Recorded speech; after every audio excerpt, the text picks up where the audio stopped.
안녕하세요. 저는 아이 둘 키우며 서울에 살고 있는 전업주부입니다.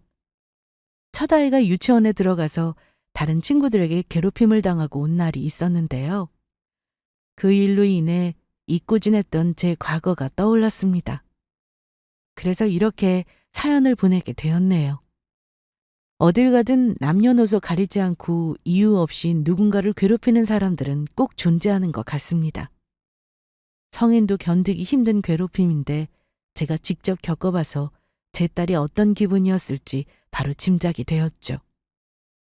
제 딸은 저와 같은 기분을 느끼게 하고 싶지 않아 빠르게 선생님께 도움을 요청해서 반분리 후 잘 해결이 되었는데 저는 고등학교 때 겪었던 일이 아직도 마음속에 깊이 남아 있습니다. 그게 단순히 과거에만 머물러 있었다면 저도 굳이 들춰내지 않았을 텐데 얼마 전 그 친구를 직접 마주하게 되면서 또 다른 사건이 생기고야 말았어요. 결국 본인이 한 행동에 대한 대가를 톡톡히 치르게 되었는데 어떤 일들이 있었는지 지금부터 그 이야기를 들려드리겠습니다. 저의 어린 시절은 정말 너무나도 가난했습니다. 가난이라는 말이 참 싫을 정도였죠. 부모님과 언니 그리고 저 이렇게 방 2개인 주택에 살았는데 엄마는 새벽 일찍 건물 청소를 하러 나가시고 아빠는 나전칠기 공장으로 출근을 하셨습니다. 제가 5살쯤 되었을 때였는데 이때만 해도 집이 가난하다는 걸 전혀 모르고 살았습니다. 동네 친구들도 저와 비슷한 환경이었고 다들 이렇게 산다고 생각했거든요. 그런데 초등학생이 되고 나서 조금씩 집안 형편이 좋지 못하다는 걸 인지하게 되었고 중학생이 되고 나서는 우리 집이 가난하다는 걸 정확하게 알게 되었습니다. 친구들 다 다니는 피아노 학원조차 저는 다닐 수 없었고 다른 학원도 마찬가지였죠. 언니나 저나 조용한 성격에 떼쓰는 것도 없었고 없이 살다 보니 눈치는 늘어서 또래 친구들보다 더 일찍 철이 들었어요. 엄마는 오전에는 청소하는 일을 끝내고 오시면 오후에 집에서 부업을 하십니다.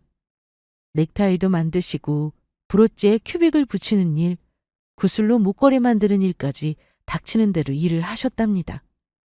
그러다 보니 저는 엄마나 아빠와 시간을 보낸 적이 거의 없었고 학교를 마치고 집에 오면 숙제를 끝내고 책 보는 게 일상이었어요. 이게 참 아이러니하게도 할 게 없어 집에서 내내 책만 본 건데 결국 공부를 잘하게 되더라고요. 학원 하나 다니지 않고도 1등을 놓치지 않았고 고등학생이 되어서도 반장이나 부반장은 꼭 했을 만큼 공부벌레라는 별명도 생겼습니다. 반에서 공부를 잘하니 반 친구들이 다 저를 좋아했고 잘 따라주었어요. 그런데 그 중에서 소위 논다고 하는 무리가 있었고 그 무리 안에 주은이라는 친구는 유독 저에게 말을 막 했습니다. 야, 최서원, 너 체육복이 이것뿐이야? 좀 사라. 곧 구멍 나겠다. 아직 더 입을만 해. 어차피 체육 시간에 흙 묻은 건 똑같은데 비싼 거 입어서 뭐해? 웃긴다. 너 돈 없어서 못 사는 거면서 공부 좀 한다고 지가 뭐라도 되는 줄 아나 봐? 너나 잘해. 그러는 너는 공부 좀 하니? 그렇게 놀아서 대학은 갈 수 있고? 얘 뭐라는 거야? 대학교는 돈 내고 들어갈 수도 있어. 넌 그건 몰랐지? 정 안 되면 그렇게 가지 뭐. 너보다 쉽게 대학 갈걸? 아마 더 좋은 대학에 갈 수도 있겠지? 은이라는 친구는 좀 사는 집 딸이었는데 그러다 보니 돈 없는 친구들만 골라 은근히 상처 주는 말을 하고 못되게 굴었습니다. 저에게도 예외는 아니었고요. 이때 당시 체육복은 색만 맞으면 되었기에 친구들은 브랜드 제품을 많이 입었는데 저는 문방구에서 파는 체육복을 사 입었어요. 그걸 가지고 그렇게 놀려대는데 정말 한 대 때리고 싶을 정도였죠. 한 번은 학교 끝나고 집에 가는데 저 몰래 그 친구가 집까지 따라온 적도 있었습니다. 제가 대문을 열고 들어가려는데 뭐야, 너 이런 데서 살아? 여기 사람 사는 곳이야? 벌레 나올 것 같아. 우와. 나 따라온 거야? 너 할 일 정말 없다. 여기도 사람 사는 곳이고 벌레 없거든? 뭐래, 바퀴벌레 나올 것 같은데. 이런 데 사니까 네가 맨날 후줄근하게 하고 다니는 거였구나? 불쌍해. 가난한 부모 만나서, 내일 학교에서 보자. 그 친구는 그렇게 집까지 쫓아와 저에게 상처 주는 말을 했고, 다음날 학교에 갔더니 제가 벌레 나오는 집에서 산다고 소문까지 냈습니다. 그래도 저는 무시할 수 있었어요. 가난은 죄가 아니기 때문이죠. 속은 좀 상했지만 제가 원해서 그런 집에 태어난 것도 아니고 부모님은 누구보다 열심히 살고 계셨기에 더 당당히 살았습니다. 저와 친한 친구들은 그런 말에 저와 등을 지거나 하지 않았기에 학교 생활이 힘들다거나 하지도 않았고요. 저는 반에서 어울리는 친구들도 많았고 선생님들도 이뻐해 주셨어요. 고등학교 3년 내내 그 친구의 말도 안 되는 막말을 들어야 했으나 저는 장학금을 받고 서울에 있는 한 대학에 입학을 하게 되었습니다. 서원아, 축하한다. 돈 번다고 우리 딸들한테 신경도 못 써줬는데 알아서 잘 커주니 정말 고맙다. 뒷바라지 제대로 못 해줘서 항상 미안해. 그래도 이제 좋은 대학까지 갔으니 엄마나 아빠가 용돈도 주고 신경 많이 쓰도록 노력할게. 내가 애도 아니고 용돈은 제가 벌어서 쓸게요. 아빠 무릎도 안 좋으신데 너무 무리하지나 말아요. 좀 더 넉넉한 집에서 태어났으면 고생 안 하고 컸을 텐데. 이는 좋은 날 왜 이럴까? 그냥 오늘은 이런 얘기하지 말고 우리 가족 맛있는 거나 먹으러 가요. 그럴까? 오랜만에 그럼 고기나 먹으러 가자. 아빠, 저 탕수육이랑 짜장면 먹고 싶은데 우리 중국집 가요. 나도 짜장면 콜. 고작 먹고 싶은 게 짜장면이야? 고기 먹어도 돼. 아니 정말 나 오늘 짜장면에 탕수육 먹고 싶어서 그래요. 언니랑 내가 제일 좋아하는 게 또 탕수육이잖아요. 사실 돈 때문에 짜장면을 택한 건 아니었는데 그날은 유독 짜장면이 먹고 싶었네요. 부모님은 그것도 모르고 고깃집 가면 돈 많이 나올 줄 알고 제가 눈치나 본다고 생각하셨을 거예요. 암튼 집은 가난했어도 저희 가족은 사이가 좋고 별다른 문제도 없는 그런 집안이었어요. 그러니 제가 잘 자란 것 같다는 생각도 들었네요. 저에게 못되게 굴었던 그 친구는 갑자기 먼 곳으로 이사를 갔다고만 전해 들었는데 대학을 가긴 간 건지 그 어떤 소식도 들을 수가 없었습니다. 저는 대학생이 되고 난 후 도서관에서 공부도 열심히 했고 그 덕에 매년 장학금도 받을 수 있었습니다. 주말이면 알바를 하며 제 용돈을 제가 벌어서 썼는데 부모님께서도 어느 정도 지원을 해주셨으나 받기가 참 죄송했어요. 어떻게 번 돈인지 알고 있었으니까요. 지금 생각해보면 참 저도 악착같이 살았습니다. 4년 내내 장학금 받아가며 대학 다니고 용돈도 직접 벌어 쓰고 거기다 졸업 후 공백 기간도 없이 바로 대기업에 취업도 했거든요. 회사 다니며 돈을 벌기 시작하면서 부모님과 좋은 곳에서 외식도 할 수 있고 전보다 나은 생활에 참 행복하다는 생각이 들었답니다. 저는 그렇게 회사를 잘 다니며 연봉도 꾸준히 올랐고 치위생사로 일하는 언니와 함께 그간 모은 돈으로 부모님께 집을 사드렸어요. 물론 대출도 조금 끼고요. 서울은 아니고 경기도 외곽 구축 아파트였는데 전세로만 살면서 여기저기 이사를 많이 다녔던 터라 이제는 이사 안 가도 된다고 너무 좋아하셨어요. 이렇게 좋아하시는 모습을 보니 나중에 더 좋은 집도 사드려야겠다는 생각이 절로 들었네요.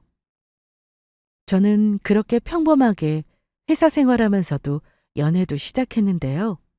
상대는 타 부서 남자 직원이었고 오며 가며 인사만 하던 사이였는데 우연히 출근길이 겹치면서 친해진 게 계기가 되었습니다. 자주 만나며 서로 통하는 부분도 많다 보니 자연스레 결혼까지 생각하는 진지한 관계가 되었는데요. 저보다 6살 많은 남편은 참 다정했고 검소했으며 회사에서도 평판이 좋기로 소문난 사람이었습니다. 젠틀하기까지 하니 인기도 좋았는데 사내 연애를 하면서 저는 여직원들이 부러워하는 대상이 되기도 했습니다. 서원아, 너 김 대리님하고 사귄다며? 어? 그렇게 됐어. 대리님 어떤 여자 만날까 궁금했는데 그게 너였다니. 잘 어울려. 부럽기도 하고. 지금 다들 부럽다고 난리다? 고마워. 대리님이 소문대로 정말 좋은 분이더라. 그래, 잘 만나봐. 너도 좋은 사람이니까 서로 잘 만난 거지 뭐. 그렇게 친한 동기의 응원까지 받아가며 저는 남편과 잘 만났고 사내 커플이 되고 난 후 3년간 쭉 연애를 한 뒤 결혼을 했습니다. 그러다 결혼 1년 뒤 첫 아이를 낳고 3년이 지나고 나서는 둘째를 낳았죠. 처음에는 육아휴직을 써가며 육아에 집중했는데 일도 너무 하고 싶어 시부모님께 아이를 맡겼습니다. 사실 먼저 애를 봐주겠다고 하셔서 고민 끝에 결정하게 되었죠. 아버님은 회사를 운영하셨는데 어머님은 전업주부로 집에 계셨기에 낮에 저희 집으로 오셔서 아이들을 봐주셨습니다. 어머니, 저 왔어요.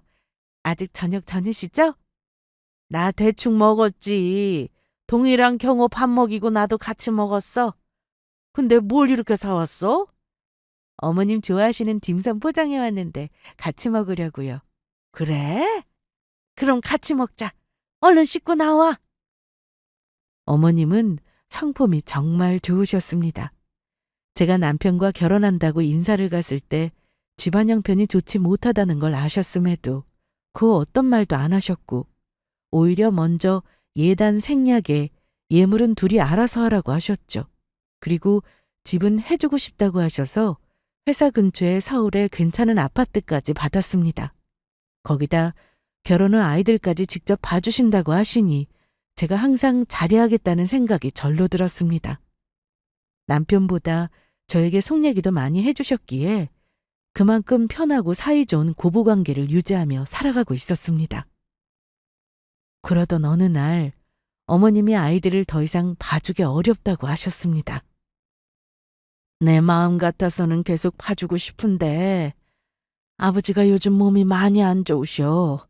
그래서 회사도 자주 못 나가시니까 어쩔 수가 없게 됐어. 미안하다. 미안하다니요. 그런 말씀 마세요.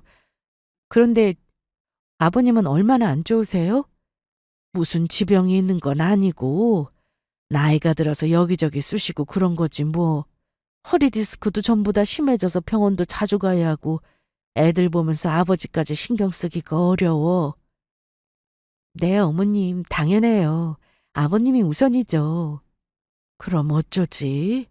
요즘 이모님이라고 해서 같이 살면서 애 봐주는 분들이 있다던데 한번 알아볼까? 제가 알아볼게요. 애들 걱정은 마세요. 이모님을 부르자니 남의 손에 애들 맡기기는 좀 그래서 고민이 되었습니다. 남편은 제가 회사 그만두는 게 아깝다며 계속 다니면서 이모님을 부르자고 했지만 도저히 안 되겠더라고요. 그래서 저는 결국 다니던 회사를 그만두고 전업주부가 되었습니다. 제가 집에서 아이들을 키우며 살림하는 동안 남편은 과장까지 승진을 한 것은 물론 곧 팀장을 눈앞에 두고 있었습니다. 일도 잘하는 사람이라 남들보다 승진도 좀 빠른 편이었죠. 그런데 아버님의 건강 악화로 더 이상 회사 운영을 할 수 없게 되자 남편은 다니던 회사를 그만두고 아버님에게 회사 일과 운영 방식을 배우게 되었습니다. 갑자기 회사를 맡게 되어 당황할 법도 한데 생각보다 능숙하게 운영해 나갔어요. 저는 남편 덕에 편하게 집에서 아이 보며 살림에 집중할 수 있게 되었는데 일하는 삶도 좋았으나 집에서 내 손으로 내 자식들 키우는 것도 너무 행복했습니다. 그렇게 아이 키우며 평범한 일상을 보내고 있던 어느 날 고등학교 동창 모임이 있다는 연락을 받았습니다. 사실 그동안 매년 모임이 있다는 건 알고 있었는데 일하며 바쁘게 지내다 보니 안 나가게 되더라고요. 그러다 이번에 연락을 받고는 친구들도 보고 싶어서 나가게 되었습니다. 고등학교 친구들이라 다들 어떻게 변했을지 궁금하기도 하고 잊지 않고 꾸준히 연락해주는 친구한테 고맙고 또 미안해서 고민도 안 하고 바로 나간다고 해버렸네요. 그런데 이번에는 부부 모임이라 남편에게도 얘기를 했습니다. 나왔어요, 여보. 애들은? 고생했어요. 애들은 자요. 오늘 낮에 놀이터 가서 엄청 놀고 왔거든요. 피곤한지 일찍 자네요? 그럼 우리 오랜만에 맥주 한잔 할까? 좋지. 얼른 씻고 옷 갈아입어요. 내가 안주 좀 만들고 맥주 꺼내올게요. 저희는 연애 때는 물론 결혼하고 아이가 태어난 지금도 사이가 정말 좋습니다. 특히 남편은 화를 잘 안 내는 성격인데 시부모님을 보면 남편의 성품이 왜 그런지 바로 이해가 됩니다. 두 분이 사이도 좋으시고 서로 존댓말도 쓰시거든요. 그래서 저는 항상 남편을 존경하는 마음으로 살고 있고 남편 역시 저를 매 순간 존중해 주니 싸울 일도 딱히 없었습니다. 아, 개운하다. 이야, 그 사이에 이걸 다 만들었어요? 이 정도는 금방이죠. 빨리 앉아요. 맥주도 엄청 시원해요. 근데 오늘 회사에서 직원들 정리 얘기가 나와서 그게 좀 신경 쓰이네. 회사가 어려워요? 직원들 정리라면 해고? 회사 사정이야 괜찮은데 근태가 좀 안 좋은 직원들 이번에 정리하자는 말이 나와서 고민이에요. 다 집안의 가장일 텐데 갑자기 해고할 수도 없고. 그럼 아버님하고 상의해봐요. 조언도 좀 얻고. 안 그래도 주말에 본가 가볼까 하는데 같이 갈래요? 애들도 보고 싶어 하시던데. 좋죠. 사실 오늘도 낮에 시댁 다녀왔어요. 아버님이 손주들 너무 보고 싶다고 하셔서. 진짜 당신은 최고다, 최고. 우리 부모님이 이제 나보다 당신을 더 찾으니 말 다 했지 뭐. 아, 그리고 다음 주 주말에 나 고등학교 동창 모임이 있거든요. 그래요? 그럼 애들 내가 볼 테니까 다녀와요. 아니, 부부 동반이라 당신도 가야 되는데 같이 갈 수 있어요? 알았어요. 같이 가죠. 애들은 그럼 어쩐담? 어머니께 말씀드렸는데 주말이라 아버님 병원도 안 가시고 해서 몇 시간 정도는 봐주실 수 있대요. 제가 회사 다니면서 운전면허증을 땄는데 그때 처음 구입한 차가 바로 경차입니다. 처음이라 좋은 차도 필요 없고 운전 연습도 할 겸 중고로 산 건데 관리를 잘했더니 탈만하더라고요. 제가 주부가 되고 나서 아이들 키우며 등원할 때도 아주 요긴하니 좋았습니다. 그렇게 저는 좀 서둘러서 남편 회사 근처로 갔고 남편을 태운 뒤 모임 장소로 향했습니다. 약속 시간보다 빨리 도착했는데도 이미 와 있는 친구들이 참 많더라고요. 어머, 서원아, 오랜만이야.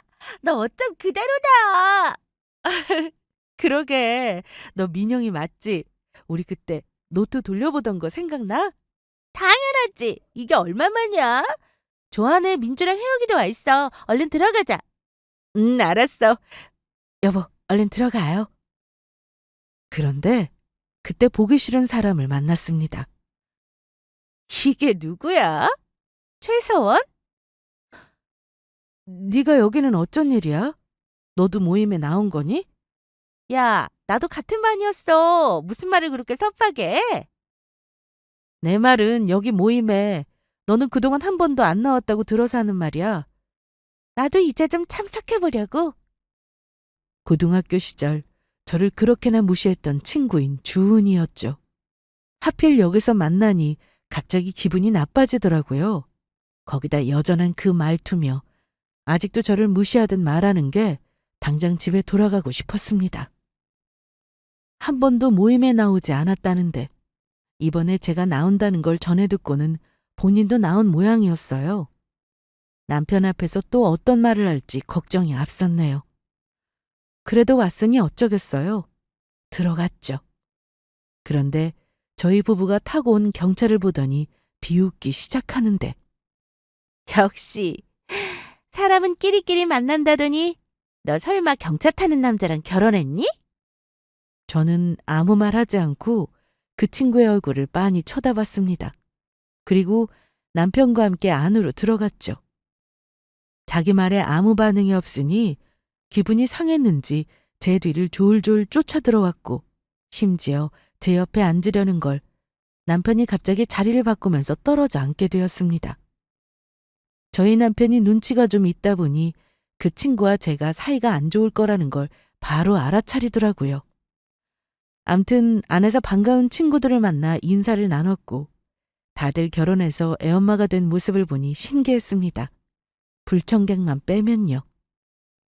그렇게 다 모인 자리에서 맛있게 고기도 구워 먹고 술도 한 잔씩 하면서 얘기를 나누고 있는데 갑자기 그 동창이 과거 얘기를 하기 시작했습니다. 야야, 너네 그거 기억나? 최소한 쟤 구멍 날 정도로 체육복 하나만 주구장창 입었던 거. 나 진짜 너무 웃겼잖아. 무릎 다 늘어나고. 은희야, 재밌니? 아, 왜? 분위기 깨지 말고 너도 그냥 웃든가. 아, 그리고 또 뭐 있었지? 아, 맞다. 내가 사원이네 집에 간 적이 있는데 글쎄 집이 너무 이상한 거야.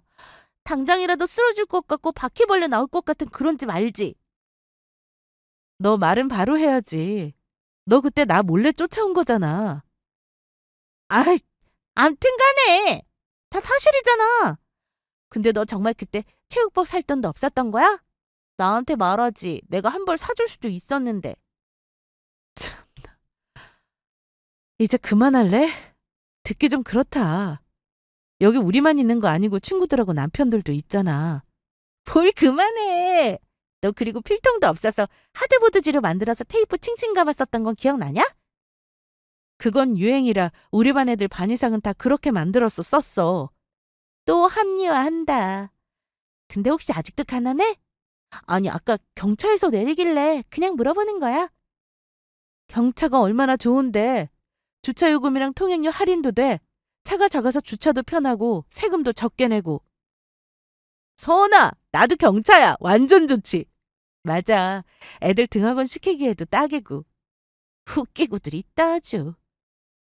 남편은 상황을 지켜보다 막말이 계속 나오자 나서려고 했고 저는 하지 말라고 눈치를 줬습니다. 큰 소리가 오갈까 걱정이 되었거든요. 그런데 그때 뒤늦게 어떤 남자가 들어왔는데 동창의 남편이었습니다. 어머, 우리 남편이네? 얼른 들어와. 얘들아, 우리 신랑이야. 인사해. 친구들은 일어나서 다 같이 인사를 했고 저도 같이 인사했습니다. 그런데 그 동창의 남편이 갑자기 제 남편을 보더니 고개 숙여 인사를 하더라고요. 알고 보니 제 남편 회사의 직원이었습니다. 사장님, 아니 사장님이 여기는 어쩐 일로? 그 순간 동창은 똥 씹은 표정을 짓더라고요. 전혀 예상 못한 일이었으니까요. 아니 자네 한대리 아닌가? 네. 그런데 혹시 여기 부부 동반 오신 거예요? 그렇네. 여기서 만나다니 참 세상 좁구만. 그때 동창은 갑자기 저에게 손짓을 하더니 밖으로 나오라고 했습니다. 저는 무시했지만 계속해서 손짓하는데 보는 사람들도 많고 해서 따라 나갔네요. 이게 어떻게 된 거야? 너네 남편이 사장이라니. 용이 내는 그 회사 사장이 너네 남편이야? 어? 빨리 말 좀 해봐. 맞아. 그게 궁금해서 불러낸 거야? 아니, 그럼 아까 그 경차는 뭔데? 야, 경차 타면 다 돈 없고 가난한 거야? 어쩜 생각하는 게 고등학교 때랑 변함이 없니? 사장님은 더 좋은 차 타고 왔어야지. 안 그래? 남편 차 따로 있고 고장나서 수리 맡겼어. 급해서 내가 집에서 타던 차 타고 온 거고. 더 이상 할 말 없지? 그리고 애들만 있는 것도 아니고 남편들도 있는데 말 좀 가려서 해라. 저는 그렇게 한마디 해주고는 다시 들어왔는데 동창의 남편이라는 사람이 어느새 제자리로 와서는 남편 옆에 딱 붙어 술도 따라주고 있더군요. 남편은 그러나 부른 딱 질색인 사람이라 상당히 불편해하는 게 제 눈에 보였습니다. 저희는 그렇게 모임을 잘 마쳤고 시간도 늦어 그만 헤어졌습니다. 저나 남편이나 술을 마셔서 대리기사를 불렀고 애들을 데리러 시댁으로 가고 있는데 아까 그 남자요. 제 친구 남편 말이에요. 아, 한대리 말하는 거죠? 맞아요. 그분 회사에서는 어때요? 글쎄, 근데 내가 저번에 말한 거 기억나요? 근태가 좀 안 좋은 직원들 정리해야 한다고 했던 말. 기억나죠? 그런데 왜요? 그 명단에 한대리가 있어요. 동창의 남편은 회사에서 근태가 좋지 않다고 했습니다. 거기다 심할서도 3번이나 썼다고 했죠. 남편이 운영 중인 회사는 규모가 그렇게 크지 않아서 가족처럼 직원들을 대하고 복지 수준도 좋다고 알고 있는데 그러다 보니 직원들 하나하나 근태가 어떤지도 다 파악하고 있었습니다. 그렇게 애들을 시댁에서 데리고 집에 온 저희는 자려고 누워서는 모임에서 있던 일들을 얘기했습니다. 그러다 보니 그 동창과 저의 관계에 대해서도 남편이 자세히 알게 되었어요. 학교 다니면서 그런 친구가 꼭 한 명씩은 있던데 당신 안 힘들었어요? 힘들었죠. 학교 가기 싫은 날도 많았고요. 그래도 뭐 어떡해요? 그 친구가 거짓말하는 것도 아니고 가난한 건 사실이었는데요. 그래도 다른 친구들이 제가 가난하든 말든 신경 쓰지 않고 잘 어울려줘서 그 덕에 잘 다녔어요. 참나. 근데 한대리 나이가 당신보다 어릴 텐데 연하를 만나서 결혼한 모양이네요? 그렇대요. 친구들이 말해줬는데 6살인가 7살 어리다고 하더라고요. 암튼 그날 보니까 당신 동창은 여전해 보였고 남편이란 사람도 나한테 아부하는 게 좀 보기 좋진 않았어요. 혹시라도 연락 오면 거리 두는 게 좋겠는데 당신이 잘 알아서 해요. 남편의 말처럼 저는 그 동창과 다시는 엮이고 싶지 않았습니다. 사실 제 연락처도 모르니 서로 연락하고 지낼 것도 아니고 해서 별 신경 쓰지 않고 지냈는데요. 글쎄 다른 친구들한테 제 연락처를 물어서는 문자를 하나 보냈더라고요. 서원아, 그날 잘 들어갔어? 나 은희야. 그날 내가 말이 좀 심했던 것 같은데 장난이라고 생각해 줄래? 그럼 또 연락할게. 갑자기 연락 와서 한다는 말이 그날 그렇게 말한 게 전부 장난이라고 했습니다. 그렇게 신나게 떠들어 놓고는 장난이라니 더 화가 나더군요. 당장 전화해서 욕이라도 실컷 해주고 싶었지만 그냥 무시하기로 했습니다. 그런데 며칠 뒤 동창에게서 이번에는 전화가 왔습니다. 여보세요? 사원이니? 무슨 일이야? 야, 친구끼리 전화 이렇게 받기 있어? 내가 저번에 문자 보낸 거 왜 씹었어? 미안, 답장한다는 게 깜빡했네. 그래, 뭐 그럴 수도 있지. 그런데 우리 좀 만날래? 그날 친구들 많아서 우리 둘이 얘기 많이 못했잖아. 미안한데 우리 단둘이 볼 만큼 친했던가? 솔직히 연락 오는 것도 좀 그렇거든? 아니, 야, 우리가 고등학교 때는 그렇다 쳐도 이제는 친하게 지내도 되는 거 아니야? 나 솔직히 말하면 그때 내가 좀 산다고 너 무시했던 거 미안하게 생각하고 있었어. 너 지금 그 말 진심이야? 당연하지. 넌 왜 사람 말을 못 믿어? 그리고 나 그때 집이 잘 살았던 거 너도 알지? 그런데 아빠 회사 부도 나서 급하게 이사 갔어. 단칸방에서 살다가 겨우겨우 아빠 일이 풀리기 시작하면서 전세로 살다가 지금 남편 만나 결혼한 거야. 쪽팔려서 너한테만 말하는 거야. 그걸 왜 나한테 말해? 미안하니까.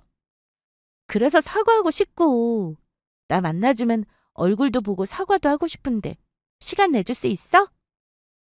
동창은 갑자기 전화를 해서는 미안하다고 사과를 했습니다. 제가 바보도 아니고 갑자기 친한 척 하는데 남편이 사장이라는 걸 알아서 그러는 거라는 걸 왜 모르겠습니까? 그런데 목소리도 그렇고 사과하면서 울기까지 하는데 미안한 마음은 진심인가 하는 생각이 또 들더라고요. 그래, 이제라도 미안한 거 알면 됐어. 앞으론 그러지 마. 그거 받는 사람 되게 상처야. 알았어. 앞으로는 정말 안 그럴게. 내가 철이 없었어. 그렇게 통화를 마치고는 한참을 생각했는데 사과를 받았지만 뭔가 찜찜한 구석이 남았습니다. 이제 앞으로 더는 연락이 안 오겠지 하며 지냈는데 얼마 뒤 이번에는 택배가 왔습니다. 받아보니 그 동창이 보낸 택배였어요. 집 주소는 또 어떻게 알았는지. 택배 박스 안에는 비싼 굴비부터 해서 꿀도 있었고 그 위에 카드도 한 장 들어 있었습니다. 서원아, 나 은희야. 저번에 사과 받아준 게 고마워서 성의 표시하는 거니까 받아줘. 정말 저를 3년 내내 괴롭힐 때는 언제고 갑자기 친한 척을 하기 시작하니 미치겠더라고요. 그렇다고 사과까지 한 친구인데 매몰차게 할 수도 없고 선물은 너무 부담이 되어 돌려보내려는데 생선은 혹시나 상할까 싶어 직접 전해주려고 동청에게 전화를 걸었습니다. 여보세요? 은희니? 그래, 서원아. 네가 직접 다 연락을 주고 어쩐 일이야? 택배 뭐야? 받았어? 뭐긴 뭐야, 내 마음이지. 굴비 그거 비싸고 좋은 거야. 꿀도 엄청 비싼 거고. 남편하고 맛있게 먹으라고. 너무 부담스러워. 일단 좀 만날래? 왜? 무슨 할 얘기라도 있어?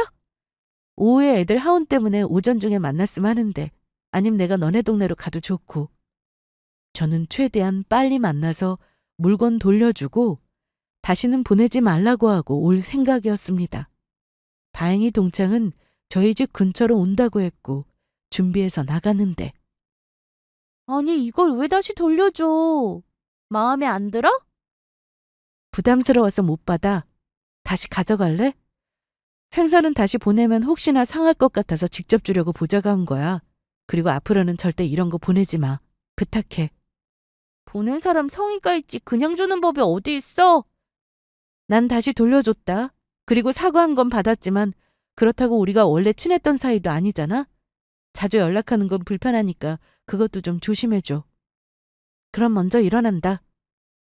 저는 그렇게 할 말을 다 하고는 자리에서 먼저 일어났고 오는 길에 마트에 들려 장을 본 뒤 애들 하원 시간이라 애들 데리고 집으로 돌아왔습니다. 그런데 집 앞에 아까 그 물건이 다시 와 있더라고요. 박스를 열어보니 굴비랑 꿀 그대로였습니다. 너무 어이없어서 다시 전화를 했더니 글쎄 서원아, 그냥 받아주면 안 돼? 사실 우리 남편 좀 잘 봐달라고 내가 주는 선물이야. 뭐라고?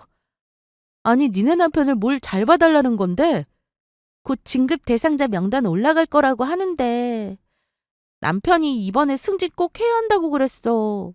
입사하고 계속 대리만 달고 있고. 그러니까 네가 너네 남편한테 잘 말해서 좀 어떻게 해주면 안 될까? 너 이거 불법 청탁이야. 불법? 야, 그렇게 따지면 그거 받은 너도 처벌 대상 아니냐? 난 분명 돌려줬다. 지금은 너네 집에 있잖니. 암튼 부탁 좀 하자. 친구 좋다는 게 뭐니? 저는 어쩔 수 없이 생선이 상하든 말든 보낸 주소로 다시 택배로 되돌려 보냈고 퇴근한 남편에게 낮에 있던 일들을 얘기했습니다. 아니, 그 친구 안 되겠네. 요즘 세상이 어떤 세상인데 그런 걸 보내고 승진 부탁을 하나? 그러니까요. 혹시나 문제될까 싶어서 다시 택배로 돌려보냈어요. 잘했어요. 그런데 그 한대리라는 사람은 회사에서 여전히 근태가 좋지 않아요?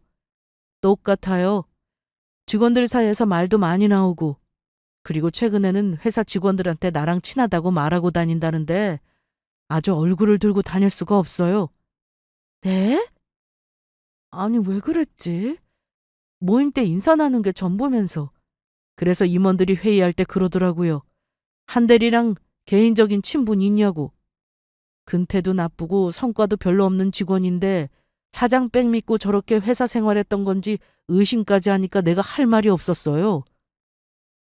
남편은 제 동창의 남편이 자신과 친한 사이라고 소문을 내고 다녀서 회사에서 곤란한 상황이라고 했습니다. 동창이 저한테 갑자기 사과도 하고 선물도 보냈던 건 다 본인 남편 때문이었어요. 답답한 마음에 고등학교 친구 중 친하게 지냈던 은주라는 친구와 통화하면서 이런저런 얘기를 나누었는데요. 글쎄 동창의 이런 행동은 이번이 처음이 아니었습니다. 아니 은희 걔는 무슨 생각으로 너한테 그런 선물을 했다니? 그렇게 괴롭혀놓고 낯짝도 두껍다. 안 그래도 그것 때문에 요즘 고민이 많아. 남편도 회사에서 좀 껄끄러운가 봐. 특별히 사유 없이 직원을 해고할 수도 없으니 이래저래 말이 많이 나오고 있대. 근태가 엉망이면 내보낼 수도 있는 거 아니야? 은희 남편 그 사람 말이야. 전에도 비슷한 일로 회사 잘렸다는 소문이 있어. 뭐?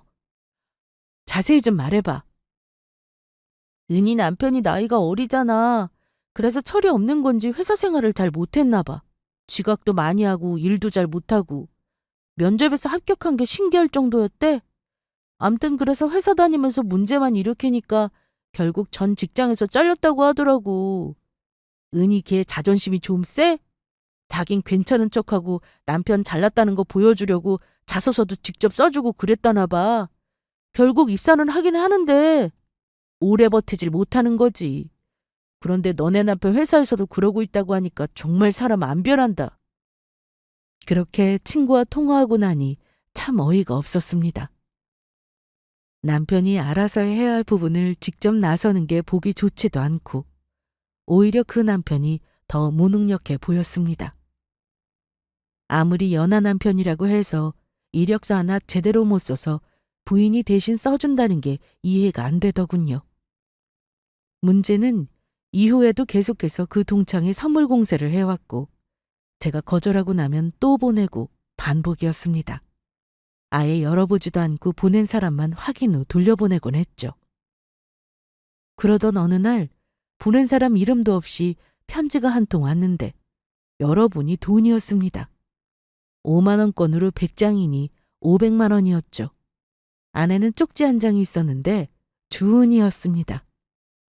생선이나 과일만 받다가 돈까지 받으니 선을 넘었다는 생각에 당장 전화를 걸었습니다. 그래, 내가 보낸 거 잘 받았어? 너 그 정도면 진짜 우리 남편 잘 챙겨줘야 돼. 알지? 야, 이 돈도 다시 보낼 테니까 그렇게 하라. 마음대로 해. 난 보낸 기록이 있으니 이걸로 나중에 문제 생기면 딴지 걸면 그만이야. 저는 혹시나 하는 마음에 그동안 동창이 택배를 보내올 때마다 사진으로 기록하고 보낸 것도 다시 사진으로 찍어 놓았습니다. 영수증도 보관했고요. 그리고 이번에 돈 봉투도 그대로 사진 찍고 그 친구에게 바로 돌려보냈죠. 그런 일이 있고 나서 얼마 뒤 남편의 회사에서 승진 대상자 명단이 추려졌고 그 명단에는 당연히 동창의 남편은 없었습니다. 이에 화가 난 동창은 며칠 뒤 저에게 전화를 해서는 따지기 시작했죠. 야, 너 지금 뭐 하는 거야? 우리 남편 왜 승진 안 된 거냐고? 그걸 내가 어떻게 알아? 난 그 회사 직원이 아니잖아. 네 남편한테 물어봐. 아니, 남편 바꿔 당장. 회사에 있고 너하고 통화할 일도 없어. 앞으로 전화하지 마. 그래? 너 후회할 텐데. 동창은 저에게 이상한 말을 남기고 전화를 끊었습니다. 이번엔 또 무슨 일을 꾸미려는지 걱정이 되었죠. 그런데 한동안 정말 조용했습니다. 전화나 문자도 없었고 택배를 보내지도 않았죠. 그런데 문제는 남편의 회사에서 터졌습니다. 승진에서 빠진 동창의 남편은 화가 나 회사에 말도 없이 무단결근을 3일이나 했고 이후 그 어떤 사유도 말하지 않았다고 합니다. 그래서 결국 회사에서는 그동안의 근태와 이번 무단결근 사건까지 해서 해고를 했습니다. 이를 알고 가만히 있을 리가 없던 동창은 남편의 회사 앞에서 1인 시위를 시작했습니다. 손에 들고 있는 피켓에는 회사 사장이 뇌물까지 받아놓고 승진 안 시켜주고 해고했다며 억울하다는 내용이 적혀 있었습니다. 남편에게 연락을 받고 급히 회사로 가보니 정말 회사 입구 앞에서 그 동창이 혼자 서 있더군요. 혹시나 이게 불법이라면 경찰에 신고하려고 찾아봤는데 1인 시위 자체는 불법이 아니었습니다.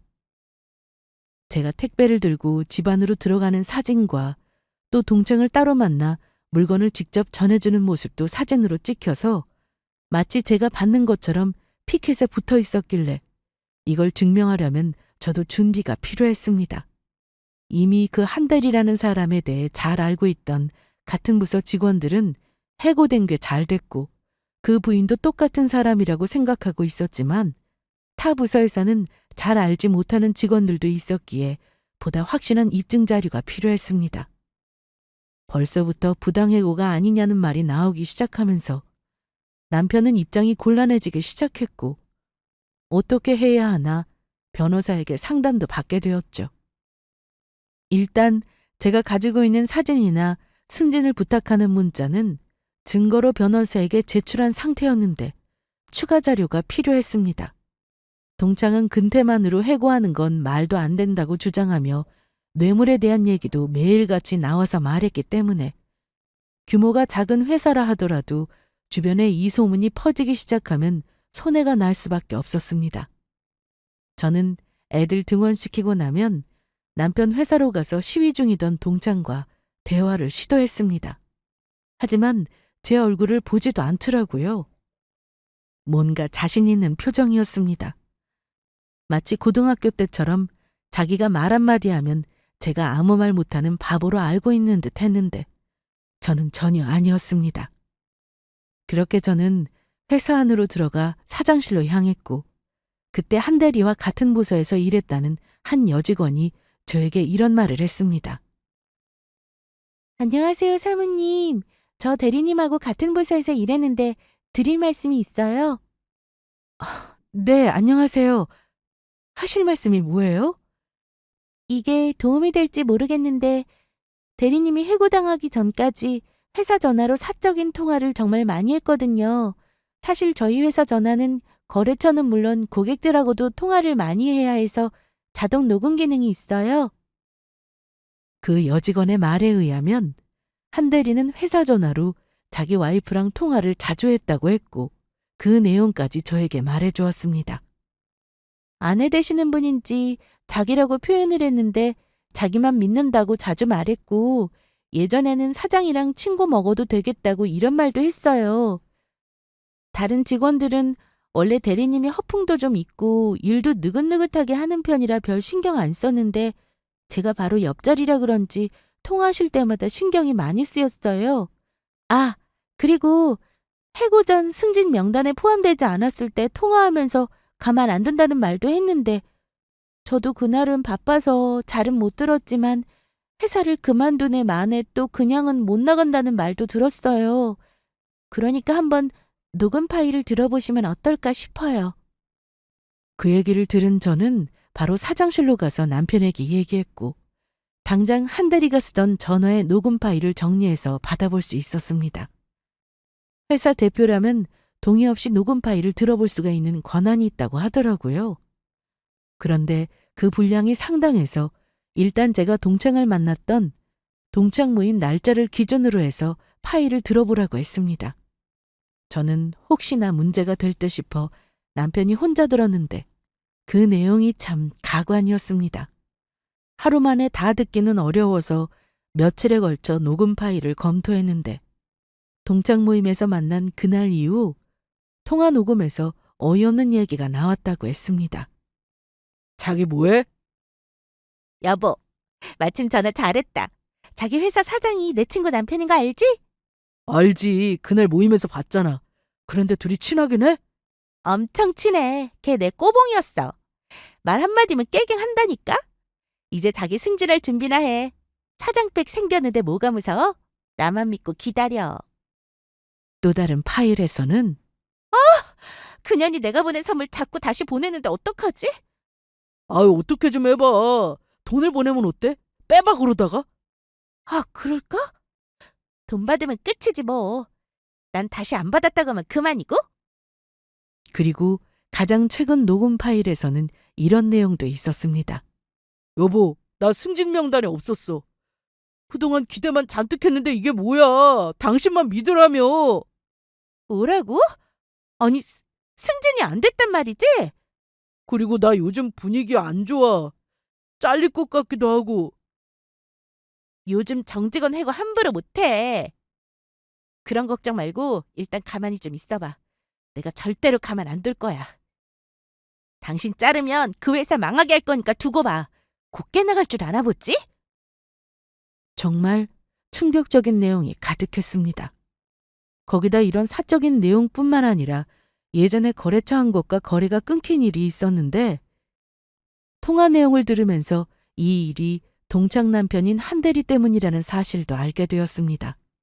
처음엔 단순히 회사 문제라 판단해서 손해보고 넘어갔는데 한대리가 중간에 납품도 제대로 안 했고 오히려 납품해야 할 제품을 다른 회사에 몰래 넘기면서 범죄 행위까지 한 게 드러나 형사소송을 준비하게 되었습니다. 결국 남편은 그 증거를 가지고 제가 상담했던 변호사에게 제출하였고 고소를 진행하기 전 동창과 동창의 남편을 조용히 사장실로 불러 얘기를 시도했습니다. 이제 1인 시위 그만하시죠. 여기서 멈추면 아무 일도 일어나지 않을 겁니다. 뭐라고요? 됐고요. 남편 해고 취소해주세요. 승진 명단에도 올려주시고요. 그럼 당장 그만둘게요. 그렇게는 안 되겠는데요. 아니, 뭘 믿고 그렇게 당당하세요? 잘못한 게 없으니까요. 그럼 저도 다시 1인 시위 할 겁니다. 뇌물 받은 거 팩트고 돈 봉투까지 받았으면 이러면 안 되는 거죠. 이대로 가면 뉴스에도 나올걸요? 그거 원하시는 거예요? 네, 그럼 그렇게 하세요. 뉴스에 나오면 저희 회사 더 유명해지겠네요. 그리고 제 아내는 그쪽에 보낸 거 다 돌려보냈고 단 하나도 받은 게 없으니 하고 싶은 대로 하세요. 없던 일을 했다고 만들어내면 그것도 죗값 받으셔야 하는 거 아시죠? 그럼 그만 나가보세요. 그랬더니 동창은 이게 아닌데 하는 표정을 지으며 겨우 자리에서 일어났다고 했습니다. 거기다 동창 남편은 끝까지 말 한마디 못하고 듣기만 했다는데 본인이 생각해도 쪽팔렸겠죠. 혹시라도 반성하는 모습 보이면 마지막으로 용서해 주려고 했는데 남편은 저런 뻔뻔한 모습을 보고는 참을 수가 없어 결국 고소를 진행하게 되었습니다. 동창은 다음 날도 그 다음 날도 계속 가서 1인 시위를 하였고 이제는 그 남편까지 합세했습니다. 솔직히 시위에서 방송이라도 타면 본인들한테 더 유리할까 싶었겠지만 저희가 명확한 증거를 가지고 고소할 줄은 몰랐을 겁니다. 얼마 뒤 동창은 시위를 할 수 없게 되었는데 바로 고소장 때문이었습니다. 자기가 보기에도 100% 자기 잘못에 협박성 내용까지 담고 있어 빠져나갈 구멍이 없다는 걸 알게 된 거죠. 거기다 자기 남편이 회사에 손해를 입힌 내용까지 있다고 하니 할 말이 있겠습니까? 이후 그 동창은 저희 집에 찾아왔고 무릎까지 꿇으며 사과를 했습니다. 서원아, 일단 안에 들어가서 얘기 좀 할까? 어딜 들어와? 그냥 여기서 말해. 내가 미안해. 고소 취하해줘. 아니, 내가 화가 나서 그냥 해본 말이야. 아무리 화가 나도 할 말이 있고 해서는 안 될 말이 있지. 멀쩡한 회사를 망하게 하겠다는 게 할 말이야? 그리고 네가 뭔데 우리 남편 회사를 망하게 하니? 그럼 처음부터 기대하게 하지 말던가. 난 단 한 번도 너한테 니네 남편 승진시켜주겠다는 말 한 적 없어. 뇌물도 안 받았고. 말은 바로 하자. 그래, 나 혼자 김칫국 마신 거야. 됐어? 그런데 일단 너희 남편 좀 만나게 해줄래? 내가 직접 사과하려고 그래. 그건 좀 곤란한데 어쩌지? 그만 돌아가고 다시는 찾아오지 마. 우리 또 만나면 그땐 정말 가만히 있지 않을 거야. 그럼 실업급여라도 받을 수 있게 해줘. 저는 너무 어이가 없어서 무시하고 집으로 들어왔습니다. 이후 고등학교 친구들에게 그 동창의 소식을 전해 들었는데요. 같은 업계 회사에 소문이 나서 취업도 안 되고 있고 실업급여도 못 받으니 서로 이혼을 한 해 만에 이런 말도 들려온다고 했습니다. 고소장을 받아보기 전에 방송국 시사 프로 PD와도 접촉을 했다던데 막상 인터뷰를 하려고 보니 고소를 당해 그마저도 실없는 사람이 되어 방송국에서 엄청 욕을 먹었다고 하더라고요. 이런 걸 보고 자업자득이라고 하는 거겠죠?